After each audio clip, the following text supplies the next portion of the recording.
Welcome back to What Happened Crypto. My name is Steve. Bitcoin price has been pumping, and everyone was asking, "What's the news? What happened?"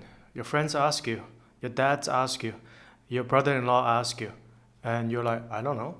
So this is what happens. There is no news. There's not always a news associated with a price pump. Sometimes that's just how the price action works. It consolidated for about a week right here, as you can see. And it's mainly because it was going through some supplies. There are people selling, such as Genesis and Gemini, during the liquidation and selling their GBTC. So we just have to wait out and let the supply and demand work itself out. Once it chew through the supplies, that's what happens with the price. It just jumped to the next level.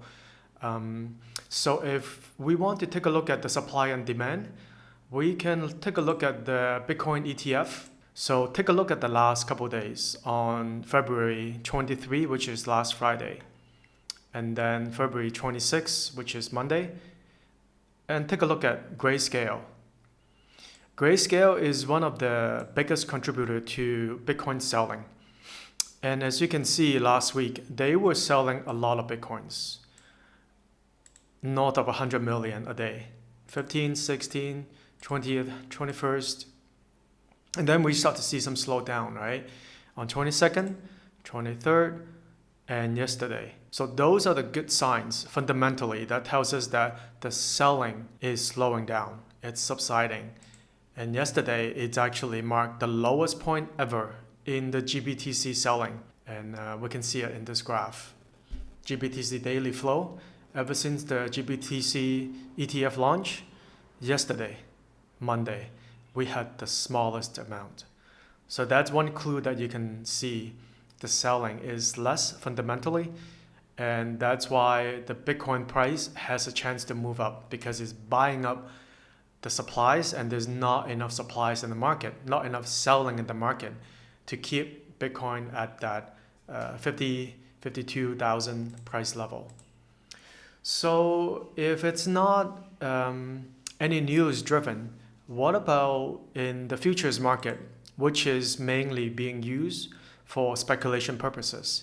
People use 2x, 3x, even 5x leverage, right?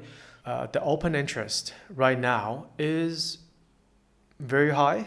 The previous high level, this high, we have to go all the way back to 2021 in April and in November of 2021, which is the top of the bull market during the last cycle. And then we can take a look at the Bitcoin future volume. Not that high in February, as you can see.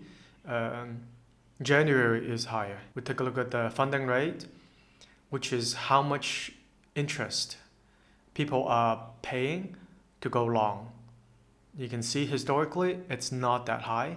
We have seen higher earlier this year in January, right before the Bitcoin ETF launch. Volume and open interest in CME, Bitcoin future, is quite high within the last year. It's at the highest level. Bitcoin long and short ratio, it's not that high.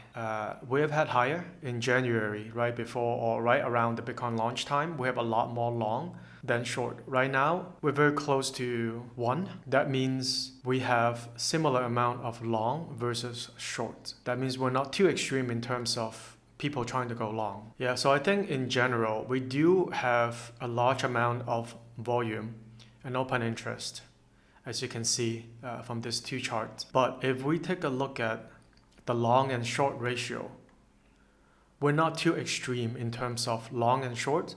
So yes, there are very high level of futures right now, but they're not all concentrated on long. So we're not at an extreme level right now. So I think all in all, Bitcoin price going up at this level to 55, it's not solely driven by speculation money. There are a lot of fundamental behind it, such as the Bitcoin ETF. Okay, anyway, that's all for today. I'll talk to you guys next time.